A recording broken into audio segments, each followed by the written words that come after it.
ये संसार एक माया है। ये शब्द हम बचपन से सुनते आ रहे हैं, लेकिन इसका असली मतलब क्या है? क्या ये केवल आध्यात्मिक दृष्टिकोण है या इसमें कोई गहरी व्यावहारिक सच्चाई छिपी है? आज हम इस प्रश्न को गहराई से समझेंगे। चलिए जानते हैं ये माया क्या है। माया का अर्थ है भ्रम, वो शक्ति जो हमें असली और नकली के बीच का अंतर समझने नहीं देती। भगवद गीता में भगवान श्री कृष्ण ने साफ कहा है, मम माया दुर्गत्या, यानी कि मेरी माया बहुत कठिन है, इसे पार करना आसान नहीं। माया वो शक्ति है जो आत्मा को भौतिक शरीर और संसार के साथ जोड़कर रखती है। आधुनिक भाषा में बोले तो माया वो आभास जो सच प्रतीत होता है, लेकिन वास्तव में नहीं है। क्यों है ये संसार एक माया? गहन विश्लेषण और व्यावहारिक उत्तर साथ। माया का अर्थ क्या है? माया का अर्थ है भ्रम, वो शक्ति जो हमें असली और नकली के बीच का अंतर समझने नहीं देती। भगवद गीता में भगवान श्री कृष्ण कहते हैं, मम माया दुर्गत्या, मेरी माया बहुत कठिन है, इसे पार करना आसान नहीं। माया वो शक्ति है जो आत्मा को भौतिक शरीर और संसार के साथ जोड़कर रखती है। आधुनिक भाषा में माया का मतलब है वो आभास जो सच प्रतीत होता है, लेकिन वास्तव में नहीं है। कैसे है ये संसार माया? हर चीज अस्थायी है, एवरीथिंग इज टेम्पररी। ये संसार बदलने वाला है। सिंपल सा एग्जाम्पल ले टू, पेड़ बड़ा होता है, फिर सूख कर गिर जाता है।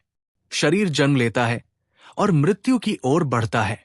एक और बैट देखे टू, हम जिसे स्थायी मानते हैं, जैसे धन, संबंध और पहचान, ये सभी समय के साथ नष्ट हो जाते हैं। भगवान श्री कृष्ण कहते हैं, जो कुछ भी तुम देख रहे हो वो नाशवान है, केवल आत्मा अमर है। अगला, सुख दुख का चक्र, cycle of pleasure and pen.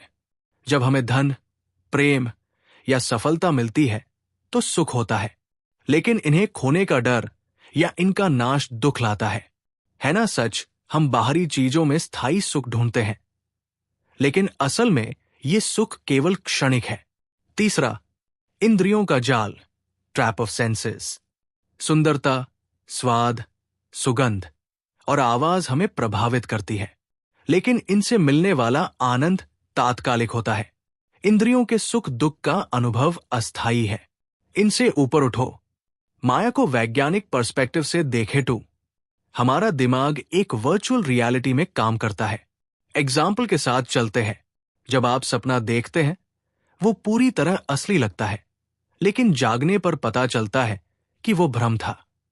इसी तरह ये जागृत संसार भी एक सीमित परसेप्शन है।